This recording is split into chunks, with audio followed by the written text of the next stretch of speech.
Hello bachcho, let's read this question. The question says a beam of light is converging towards a point I. A plane parallel plate of glass of thickness T, refractive index mu, is introduced in the path of the beam. The convergent point is slightly shifted. Assume near normal incidence. Option first, T bracket 1 minus 1 by mu away. B, T into 1 plus 1 by mu away. C is T 1 minus 1 by mu nearer. D, T into 1 plus 1 by mu nearer. तो इस question के अंदर हमें दे रखा है कि एक beam है लाइट की, वो कन्वर्ज हो रही है एक पॉइंट की तरफ। अब यदि इसके पाथ के अंदर एक प्लेट इंट्रोड्यूस करवा देते हैं, ग्लास प्लेट जिसकी थिकनेस टी है और रिफ्रैक्टिव इंडेक्स क्या है, म्यू है, तो वो कन्वर्जेंट पॉइंट जो है वो कितना शिफ्ट हो जाएगा, ये हमें फाइंड आउट करना है। तो बात करते हैं की कंसेप्ट की। की कंसेप्ट की यदि बात की जाए इस क्वेश्चन के लिए, तो की कंसेप्ट हमारे पास क्या होगा, हम बात करते हैं की कंसेप्ट की। की कंसेप्ट हमारे पास होगा इसके लिए लेटरल शिफ्ट। लेटरल शिफ्ट ये हमारा क्या रहेगा, की कंसेप्ट रहेगा। लेटरल शिफ्ट किस प्रकार से होता है वो देख लेते हैं। मैं मान लेता हूं कि मेरे पास ये कोई यहाँ पे ग्लास प्लेट है, ये मेरे पास कोई ग्लास की प्लेट है जो हमने पाथ के अंदर इंट्रोड्यूस करवा दी है, और ये इसके लिए क्या रहेगा, नॉर्मल रहेगा। यहाँ से मैं मान लेता हूँ कि कोई लाइट रे हमारी कुछ इस तरह से इसके ऊपर इंसिडेंट हो रही थी।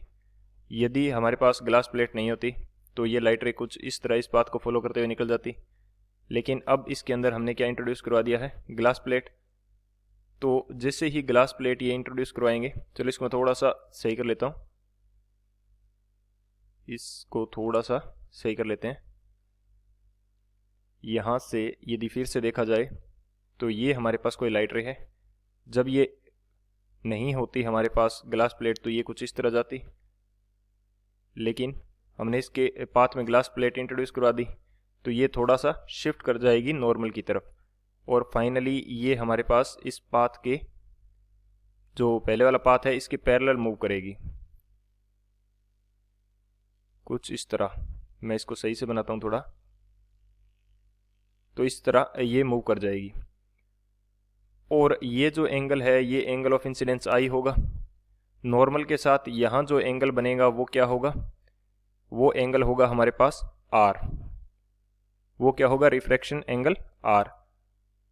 और यहाँ से ये जो इन दोनों के बीच में डिफरेंस आएगा, ये शिफ्ट होगी, ये क्या कहलाएगी हमारे पास, ये कहलाएगी लेटरल शिफ्ट डी। इसको हम यहाँ से भी देख सकते हैं, तो ये हमारे पास होगी लेटरल शिफ्ट डी। अब यदि ये एंगल हमारा आई है तो ये भी एंगल आई होगा, ये एंगल आई है तो हमारा ये एंगल भी आई होगा, क्योंकि पैरेलल लाइट बीम है तो ये एंगल क्या हो जाएगा, आई हो जाएगा। इसको मैं यहाँ पे दिखा देता हूँ। यदि इस स्मॉल से डायग्राम को ऊपर बनाया जाए थोड़ा सा, ये हमारी क्या है, टी थिकनेस की है, तो ये वैल्यू क्या आएगी, यहाँ से एक छोटा सा जो हमारा डायग्राम है वो मैं यहाँ पे बना लेता हूँ। ये हमारी क्या है, लेटरल शिफ्ट है, और ये वो डिस्प्लेसमेंट है जो ये लाइट रे करेगी, यानी कि कितना अवे या नियर ये शिफ्ट कर जाएगी वो हो जाएगा। और ये जो एंगल है ये हमारा आई रहेगा, ये हमें दिया गया सिचुएशन है। तो यहाँ से लेटरल शिफ्ट का जो फॉर्मूला होता है वो मैं लिख लेता हूँ एक बार, कि लेटरल शिफ्ट जो है डी वो हमारे पास कितनी रहती है, उसका फॉर्मूला रहता है t sine i minus r divided by cos r. ये हमारे पास वैल्यू रहती है लेटरल शिफ्ट की। तो अब इस सिचुएशन के अकॉर्डिंग इस फॉर्मूला की सहायता से हम लोग फाइंड आउट करते हैं कि हमारा जो कन्वर्जेंट पॉइंट है वो कितना शिफ्ट कर जाएगा। तो बात करते हैं सॉल्यूशन की। सॉल्यूशन की यदि बात की जाए तो सॉल्यूशन हमारे पास क्या होगा इस क्वेश्चन के लिए, लेटरल शिफ्ट डी का फॉर्मूला हमारे पास क्या है, t is the thickness of glass slab, t sine i minus r divided by cos r, ये वैल्यू है हमारे पास। तो यदि मैं इसको, ये हमारे पास क्या हो जाएगा, साइन ए माइनस बी का फॉर्मूला हो जाएगा, साइन ए माइनस बी, जो कि इक्वल होता है sine A cos B, sine A cos B minus sine B cos A minus sine B cos A. तो ये हमारा क्या है, साइन ए माइनस बी का फॉर्मूला है। तो ये मैं यहाँ पे अप्लाई कर देता हूँ। तो ये वैल्यू क्या आएगी, टी साइन ए यानी कि sine I cos R minus sine are cos I. ये साइन ए माइनस बी का फॉर्मूला हो जाएगा, डिवाइड में इसके क्या है, कोस आर है। तो अब क्या कर देते हैं कि कोस आर का डिवाइड कर देते हैं वैल्यू के अंदर। तो ये हमारे पास क्या आ जाएगा, टी और साइन आई कोस आर में डिवाइड करेंगे तो यहाँ बचेगा साइन आई, और यहाँ हमारे पास क्या आ जाएगा, यहाँ बच जाएगा sine r into cos i divide by cos r. ये वैल्यू हमारे पास बच जाएगी। अब यदि इस फॉर्मूला को देखें, हम इस डायग्राम को देखें जो हमने की कंसेप्ट के अंदर देखा है, तो इस डायग्राम से हम साइन आई की वैल्यू फाइंड आउट कर सकते हैं। साइन आई क्या होगा, साइन की वैल्यू क्या होती है हमारे पास, परपेंडिकुलर बटा हाइपोटेनियस। तो परपेंडिकुलर हमारे पास क्या है, डी है, और हाइपोटेनियस क्या है, डेल्टा एक्स। तो ये वैल्यू मैं वहाँ पे पुट कर देता हूँ। तो साइन आई की वैल्यू यहाँ पे पुट कर देते हैं। तो यहाँ से मैं जैसे ही वैल्यू पुट करूँगा किसकी, साइन आई की, साइन आई हमारे पास क्या है, डी बाई डेल्टा एक्स। तो यहाँ से हम इजीली डेल्टा एक्स की वैल्यू फाइंड आउट कर सकते हैं। डेल्टा एक्स हमारा क्या आ जाएगा, डी बाई साइन आई, और डी की वैल्यू हमारे पास कितनी है, ये रही। डी की वैल्यू क्या आ जाएगी, t into sine i minus sine are cos i by cos r, और इसके डिवाइड में क्या आ जाएगा हमारे पास, साइन आई। इसके डिवाइड में हमारे पास आ जाएगा साइन आई।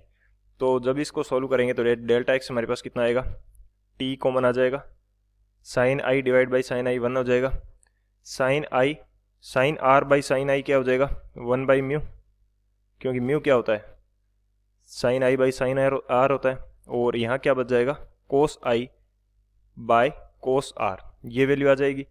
अब हमें एक चीज़ का यहाँ पे पता होना चाहिए कि जो angle of incidence i and r क्या है, स्मॉलर हैं, i and r very small. ये हमारे पास क्या है, वेरी स्मॉल है। तो कोस आई की वैल्यू क्या हो जाएगी, कोस आई की वैल्यू क्या हो जाएगी, 1 के इक्वल हो जाएगी। और इसी तरह कोस आर की वैल्यू भी क्या हो जाएगी, 1 के इक्वल हो जाएगी। तो यहाँ हम वेरी स्मॉल एंगल है यदि आई, क्योंकि कोस 0 डिग्री 1 के इक्वल होता है, तो 0 से थोड़ा सा बड़ा है, तो ये हम क्या करेंगे, इसको जस्ट 1 का वैल्यू इसका यूज़ करेंगे। तो डेल्टा एक्स हमारे पास कितना आ जाएगा, तो डेल्टा एक्स हमारे पास आ जाएगा टी 1 माइनस 1 बाई म्यू, यानी कि इतना ये शिफ्ट कर जाएगा, इतना शिफ्ट करेगा। तो इसको मैं डायग्राम से भी आपको समझाने की कोशिश करूंगा कि इतना शिफ्ट क्यों करेगा, और शिफ्ट कहाँ की तरफ करेगा ये भी हम लोग देखेंगे। डायग्राम की हेल्प से समझने की कोशिश करें तो ये हमारे पास क्या है, यहाँ पे मैं ग्लास स्लैब बना देता हूँ फिर से। ये हमारे पास ग्लास स्लैब है, ये इसके लिए नॉर्मल कंडीशन जो हमने ड्रॉ करी थी। अब इसके ऊपर जो लाइट की रे है वो इंसिडेंट की जा रही है कुछ इस तरह से। तो अब यदि ये हमारे पास ग्लास स्लैब नहीं होती तो ये लाइट रे कुछ इस तरह से जाके यहाँ पे कन्वर्ज हो जाती, ये यहाँ पे कन्वर्ज हो जाती, ठीक है। लेकिन अभी हमारे पास क्या आ गया, इसके बीच में ग्लास स्लैब आ गई, तो ये थोड़ी सी इधर इंसिडेंट होगी और ये क्या होगी, थोड़ी सी इधर इंसिडेंट हो जाएगी नॉर्मल से। लेकिन जब वापस आएगी, ये वापस इससे बाहर निकलेगी ग्लास स्लैब से, तो ये वापस अपने इस पाथ को फॉलो करते हुए इसके ओरिजिनल पाथ के पैरेलल जाके आगे ये यहाँ पे क्या कर जाएगी, शिफ्ट कर जाएगी। तो ग्लास स्लैब की वजह से ये यहाँ पे कन्वर्ज होगी, ना कि यहाँ पे, और ये डेल्टा एक्स हमारे पास शिफ्टिंग आ जाएगी।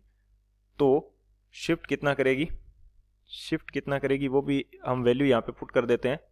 शिफ्ट करेगी हमारे पास डेल्टा एक्स, वो हमने फाइंड आउट कर लिया है, टी 1 माइनस 1 बाई म्यू, और अवे शिफ्ट करेगी ये हमने डायग्राम की हेल्प से देख लिया है। तो कौन सा आंसर करेक्ट हो जाएगा यहाँ से, जो फर्स्ट ऑप्शन ए है वो हमारा करेक्ट हो जाएगा, t 1-1/μ अवे, ये हमारा करेक्ट हो जाएगा। So option A is the final answer. I hope you understood it well. Best of luck. Thank you.